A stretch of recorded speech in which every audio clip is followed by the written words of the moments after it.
Today, I'm going to show you how to make a bow hold.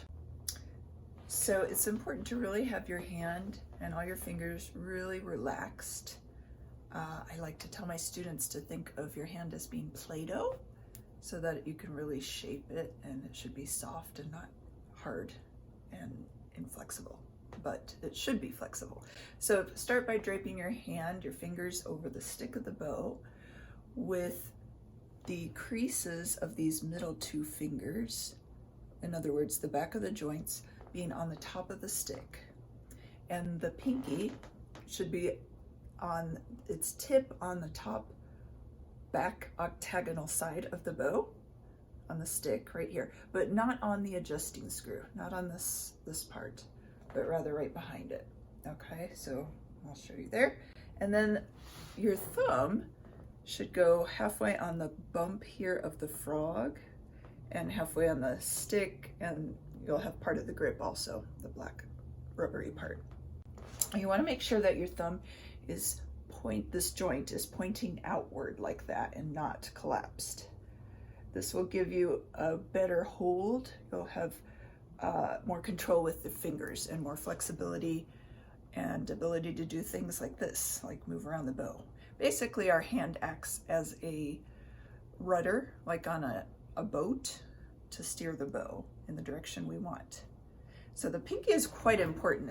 It's crucial that you have it a little bit on the back of the bow, the stick, while these other fingers are in the front. So I talked about these middle fingers being on the stick at the joints. Now your index finger, when your bow is on the string on the violin, you will rotate your hand or pronate towards your index finger. And for me, the stick of the bow ends up being between these two joints. So I have a little divot in here from years of playing, but it doesn't hurt at all. So once I put my violin up, it'll look like this. Let me see if you can see better this way. Also, we have a little bit of a backwards letter and flattened letter C. You can have some space in between there. If you look here, there's a little bit of a hollow, you could call it a bowl. Notice the curved pinky, bent thumb. So it's important that you have a very flexible hold also. At first it will seem difficult. So what I recommend is, let's see, take anything in your hand. It could be a pencil.